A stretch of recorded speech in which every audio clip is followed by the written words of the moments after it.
Pulled into the grocery store parking lot just after 6 on a Thursday evening, the kind of gray November evening where the sky goes dark before dinner and you forget it's not actually late yet. I was picking up milk, maybe some bread. That was it. Simple errand. I'd been retired for 2 years by then, and I still hadn't figured out how to just go to one store and leave. I always ended up wandering. That's when I saw her. My daughter was standing near the cart, return at the far end of the lot, her coat pulled tight around her, one hand gripping the handle of a stroller. My grandson was in that stroller, bundled up in a blue fleece suit I didn't recognize. She wasn't walking toward a car. She was just standing there in the cold, looking at her phone. I almost didn't recognize her at first. Not because she'd changed exactly, but because she looked small in a way she never used to look. I parked and got out and walked over. She looked up when she heard my footsteps, and the expression on her face did something to me that I still can't fully describe. She wasn't surprised to see me. She wasn't relieved. She looked like someone who had been caught at something, and then, in the same second, like someone who was too exhausted to keep pretending.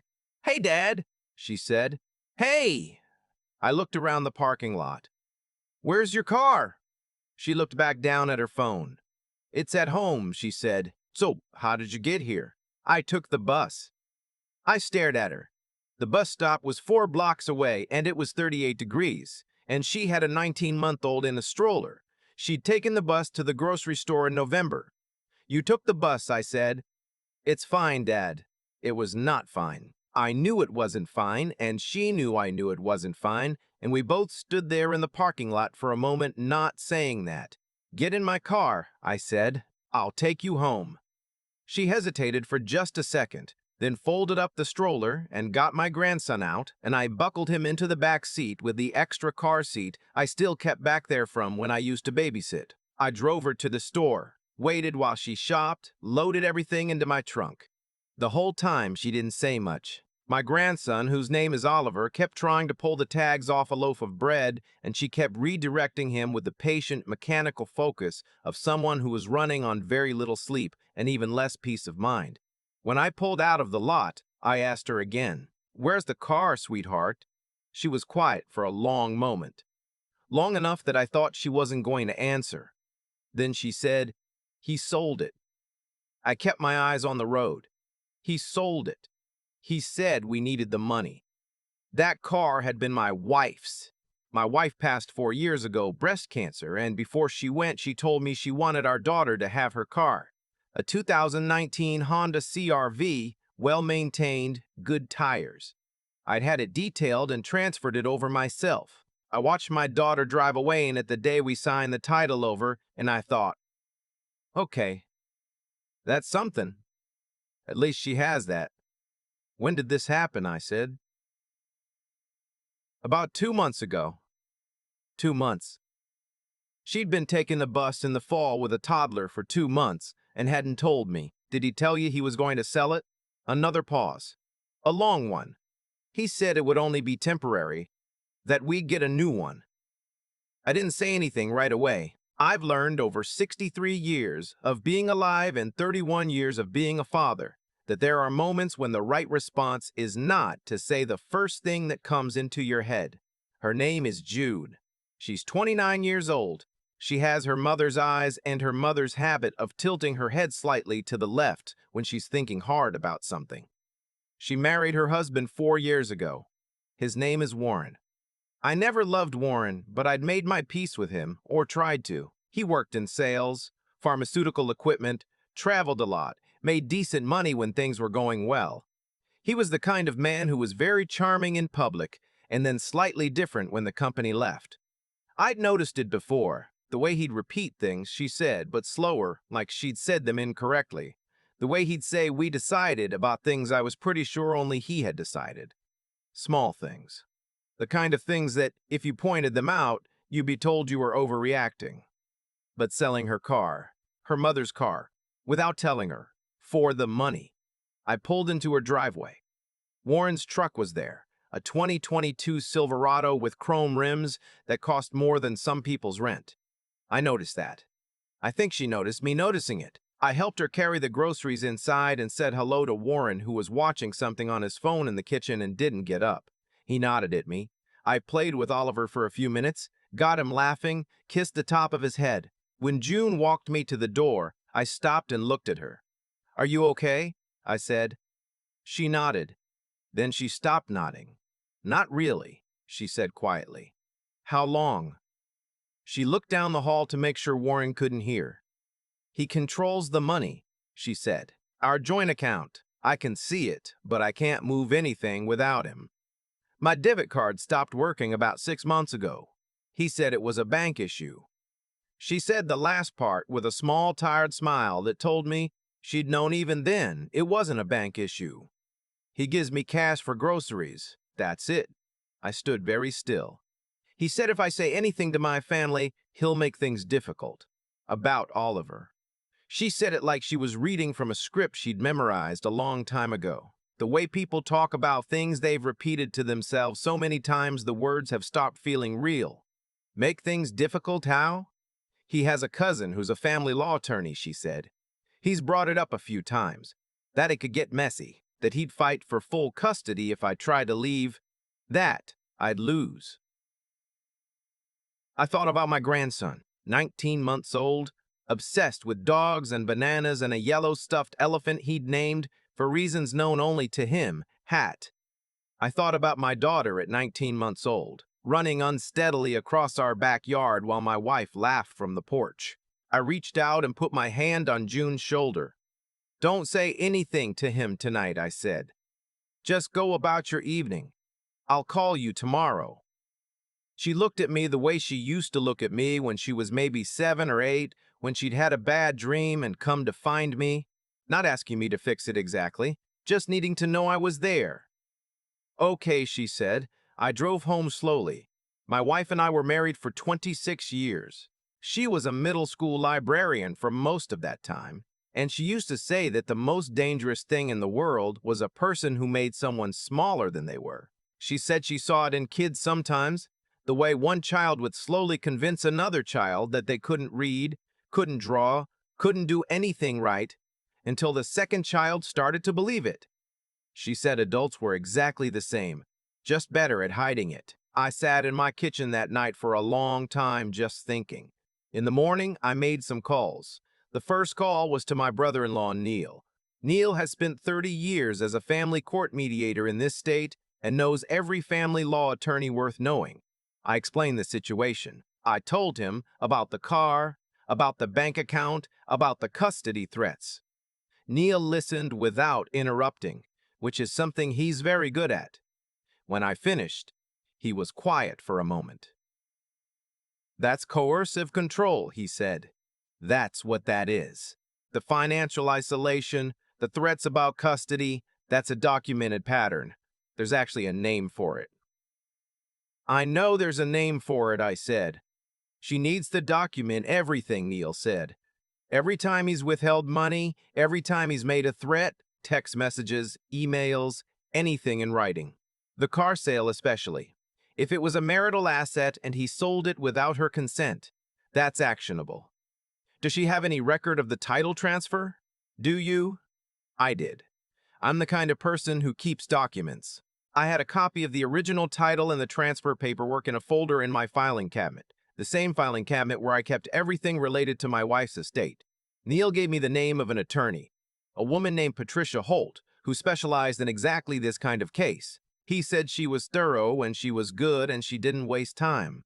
He also told me to tell June, gently but clearly, that Warren's cousin being a family law attorney didn't mean what Warren had made it sound like it meant. Knowing a lawyer and having a legitimate custody case were two different things entirely.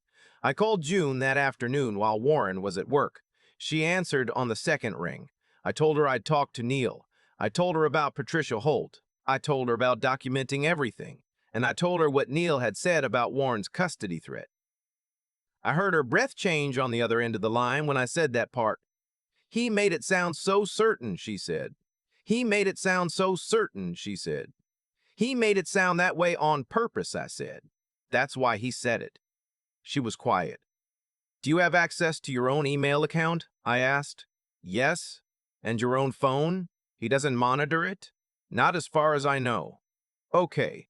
I'm going to email you Patricia Holt's contact information. I want you to call her when you can do it privately. She does free initial consultations.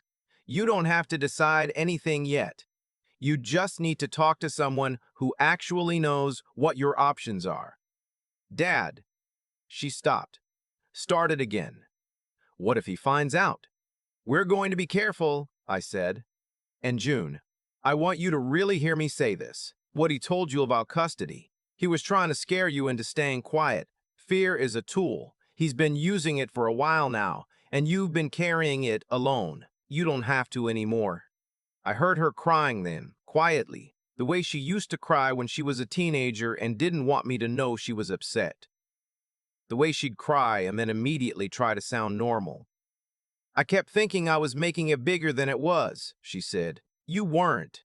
I kept thinking maybe I was being dramatic. You weren't, I said again.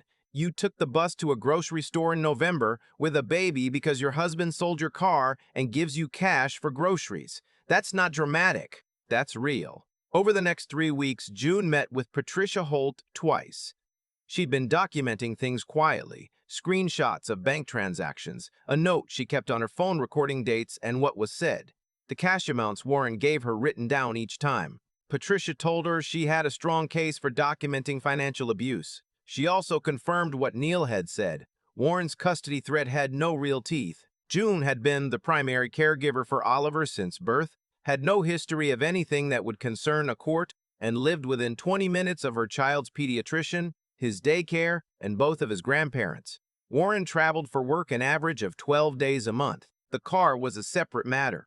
I'd kept the title transfer documents and could prove the vehicle had come to June as part of her mother's estate. Patricia said that under state law, assets inherited by one spouse generally remain separate property even in a marriage. Warren had sold something that wasn't legally his to sell, and the proceeds should have gone to June. That was recoverable. I won't pretend the next part was simple. Leaving a marriage with a toddler is never simple. There are logistics and emotions and logistics wrapped around emotions and then more logistics. But June is her mother's daughter in more ways than one. Once she understood that she had ground to stand on, she started standing on it. She filed in December. Warren was served on a Wednesday afternoon. He called me that night, which I hadn't expected, and he was not his charming public self on the phone. He said things I won't repeat here, about June, about me, about what I thought I was doing. I let him talk. When he was finished, I said, "This is going through the courts now. Call your attorney." Then I hung up. His cousin, the family law attorney, it turned out, practiced primarily in estate planning. He was not a litigator. He was not going to represent Warren in a custody dispute. Warren ended up hiring someone who charged a significant retainer and then, according to what June's attorney told her, seemed to do very little actual work. The custody arrangement that came out of mediation was straightforward, primary residential with June, regular parenting time with Warren, no surprises. The car issue was settled as part of the divorce proceedings. The court agreed the vehicle had been June's separate property and that the sale proceeds were owed to her. Warren was ordered to pay it back with interest as part of the financial settlement. Oliver turned 2 in February. We had a small party at my house, just family, a grocery store cake with a dog on it because he's still obsessed with dogs, a few balloons. June was there early to help set up, and she was wearing a green sweater and her hair was down, and she looked like herself again in a way she hadn't for longer than she probably realized. At one point, I was standing in the kitchen watching Oliver attempt to eat cake with the focused inefficiency of a 2-year-old, and June came and stood next to me, and we just watched him for a minute. "I keep thinking about Mom," she said. "Me too. She would have known something was wrong a lot sooner than I did." "Maybe," I said. "Or maybe she just would have loved you through it until you were ready to see it." June was quiet for a moment. Then she said, "Thank you for making that call. I didn't even know who you called. I still don't know all of it. It doesn't matter. It does to me." "It was your Uncle Neil," I said, "and a good attorney. That's all it ever was." She shook her head a little, like that wasn't the whole answer, And she was right.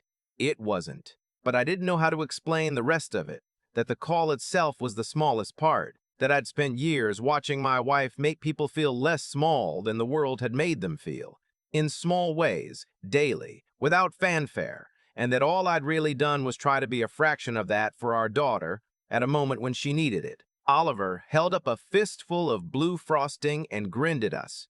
His whole face was blue. June laughed, the kind of laugh that takes up the whole room. I hadn't heard her laugh like that in a long time. I think about that parking lot a lot. The way June was just standing there, coat pulled tight, one hand on the stroller, looking at her phone like she was trying to figure out a problem she'd already accepted she couldn't solve. That image stays with me. Not because it was dramatic, it wasn't on the surface, it looked like nothing. A woman with a stroller in a grocery store parking lot. But I'm her father, and I knew. Something about the way she was standing told me everything before she said a single word. What Warren did didn't happen all at once. That's the thing I keep coming back to. It was slow.